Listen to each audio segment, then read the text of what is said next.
Morning guys, Ben back again. Long time. I was a little busy with a lot of stuff. I was shifting from one place to another.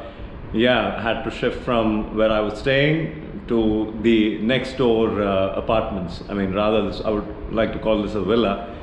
So yeah, so the shifting work was going on, a lot of stuff, and then I also happened to get married during this period. And yeah, everything was just a quick, easy affair. Really happy that me and Ashi, we took that decision to get married, and yep, all is well. I would attach some pictures for you guys to enjoy, so here it is.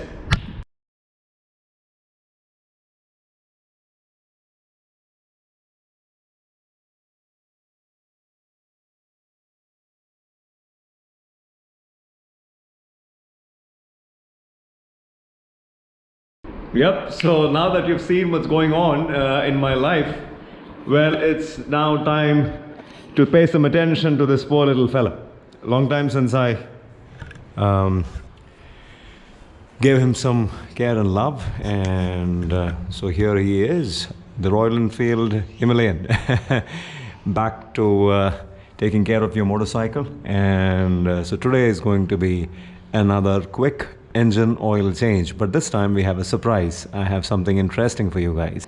Today, what's going on into the motorcycle is this.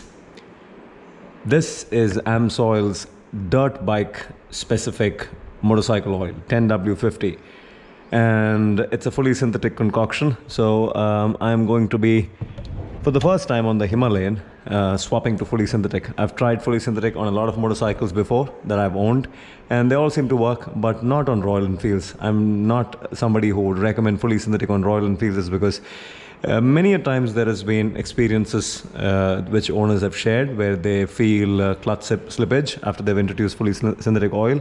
And that's one thing that I did not want to risk. But now that I know that my motorcycle has run about 30,000 kilometers, so even if I were to develop a clutch slippage, all I will do is just swap out the fiber pads or the fiber plates and the clutch plates if need be, and that should do it, and I will revert back to semi-synthetic. So this is more like a trial and error. I have just introduced this into Arun's motorcycle, and there's a video that I'm going to be making on the same, but then again, he's had a fantastic experience with this particular oil. A subscriber recommended AMSOIL, and I did some research and got myself this dirt motorcycle oil, dirt bike specific motorcycle oil. It is a 10W50, and I am kind of taking a bit of a risk with a 10W because the company recommends only a 15W, and I'm going to be trying a 10W, but I don't think that ought to be too much of a risk. Cold starts will definitely be better with a 10W, but hopefully there should not be any metal to metal contact with a thinner viscosity. But the 50 remains the same. What is more important is this and not that. So the higher operating temperature viscosity is more important than the lower operating temperature, the cooler cold air, cold condition viscosity. So just going ahead with 10W is okay, as long as I don't drop it by a huge difference. That is, if I don't switch to 5W from 15W, it's still okay. It's okay if I switch from 15 to 10. So I think 10 would be the safe area, the safe zone. So that's this is a quart. The US equivalent to 950 to 1 liter. They don't use a 1 liter can, they use a quart, and so that's 946 milliliters. And I know from experience that this motorcycle, this engine takes about 1700 milliliters to 1800 milliliters when you've drained all the oil, and so that's what's going in. Okay, so that's about 200 mils of engine flush that's gone into the engine, and about 150 mils to 200 mils, and I know that now I have about 200 milliliters of oil, engine oil, which is definitely not a good thing. And any which ways, I'm just going to be running the engine on for about, the can says a normal RPM for about 3 minutes, so I'm going to be running it for about 3 minutes or 2 to 3 minutes, and then we'll drain the engine oil.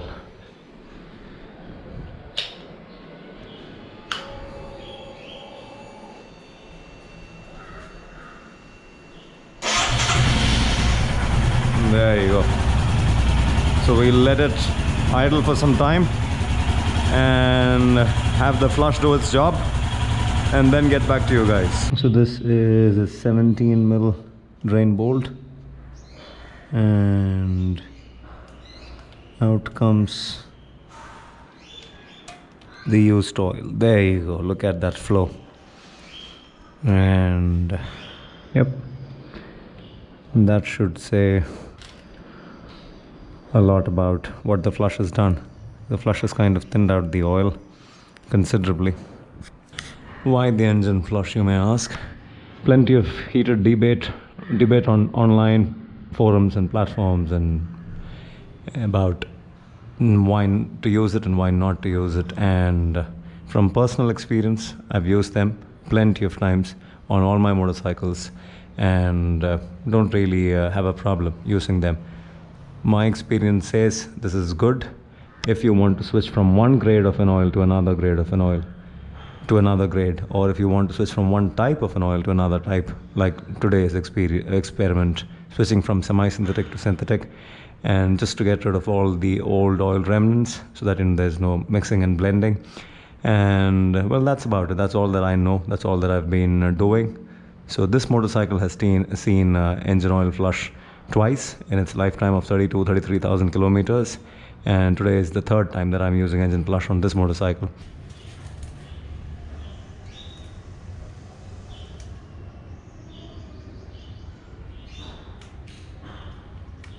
Just a bit for the first time. Oh no, that wasn't the case. There's no metal debris, no metal. Got one little fella. Anything else here? Just a little bit. Okay, good that the flush did its job. It pulled out some metal debris. Just 2-3 bits, that's about it. Nothing serious, which I should have seen a long time ago. I mean, I've never seen any metal debris in my motor. It's because I don't know, maybe I believe it's the way I ride and I take care of the components, that I've never really had anything come up on the screen. And today is the first time in 33,000 kilometers I get to see 2 small tiny bits, really tiny.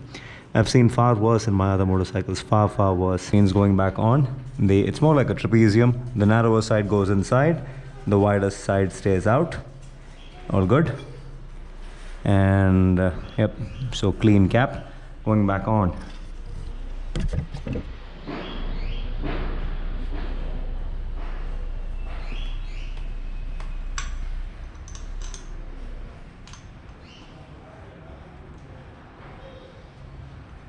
If you do not have new crush washers with you, what you can do is you can just, you can take these fellas and then flip them.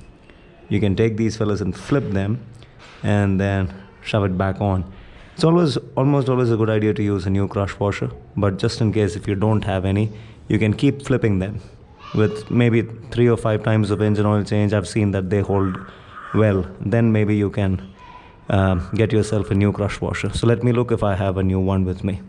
Yeah, that's the same dia, and this gets crushed to something like that wide. I believe that is it. It's because I have run short, or I've run out of crush washers.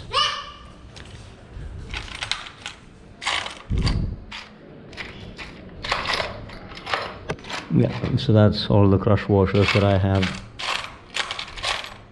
That's the last one, I believe. So yep, it's the same dia, and yeah, it should kind of compress to become something like that. So this goes in, brand new crush washer going in, and there you go. And just a bit of a clean.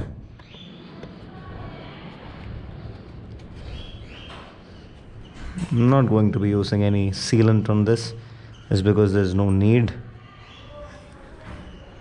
And shoving it back in. So that is the oil that has drained from the other side, and that is the oil filter. The condition of the oil filter was sorry guys, I happened to drop it into the oil. the used oil, but it was fantastic.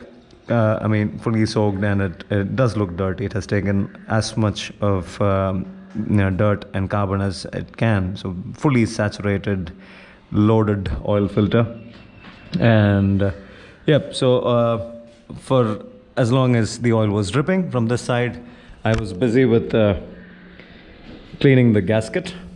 Very, very important that you have a nice and dry gasket that goes back on, so that you have a permanent seal. And on my particular bike, I have another O-ring as well. So I have an O-ring followed by a gasket, so double protection. Unlike just having the O-ring or just the gasket, I have both these fellows to make it a tight oil proof or oil leak proof seal. Okay, so the brand new oil filter. Now all that I need to do is just drop some brand new oil into this and kind of completely saturate it with oil, and then shove this back on. It only goes in one direction, so there's no confusion. The open side gets shoved into that, and as simple as that, straightforward, no confusions. So just so that the paper element gets completely saturated and nice and wet and doesn't start deteriorating and disintegrating, you pour in oil into this.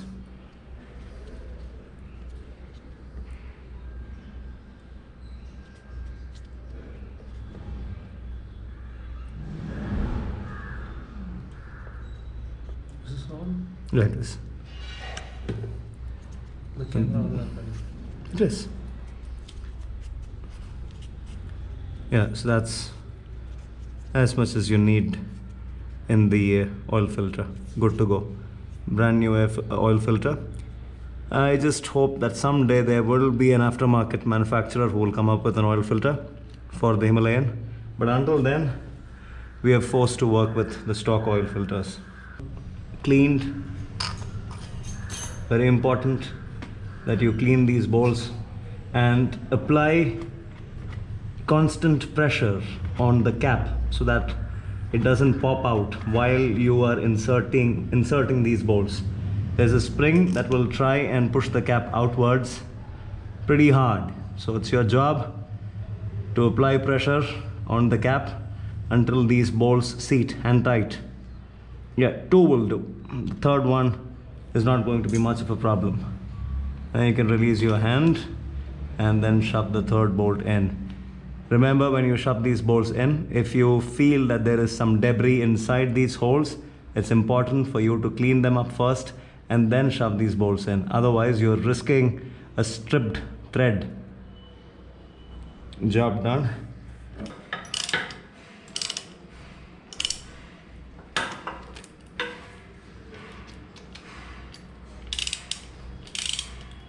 So that's the new oil going in. About 950 milliliters in this can.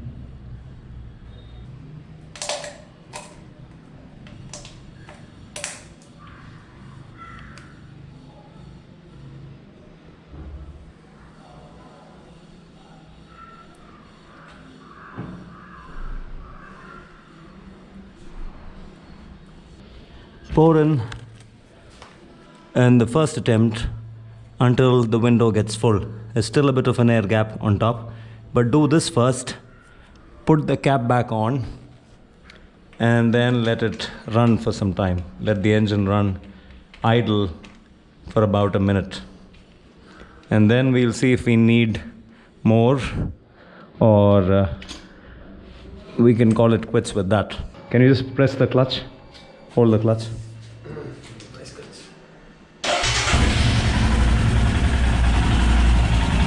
Okay, letting it idle for some time, about a minute or two, and then if need be, we'll we'll pour in a little more oil. The AMSOIL performance review coming up in the next video. Please do subscribe to the channel, and yeah, do share these videos if you find them useful and helpful. But this is one oil that has been recommended by almost every enthusiast in the world, and this is the first time I'm pouring a synthetic oil into my motor, which has only seen semi-synthetic oil. And so there's definitely going to be a video on how this performs. How is this different from the Model 5100 that I'm used to running, and what are the differences? It is a dirt bike specific oil, which is the whole of the internet speaks highly about how this works with the clutch, how this transforms the clutch feel in off-road conditions, and I would definitely want to check that out. I mean, I'm a layman. I want to understand what I can feel and not what is being spoken about. So, yep, the next video coming up for you. If this helped, it helped. Like I've always said, maintain your motorcycles and you will have nothing but a smile on your face every single time you're on it and you're riding. So until the next one, this is Ben signing out for now. Ciao.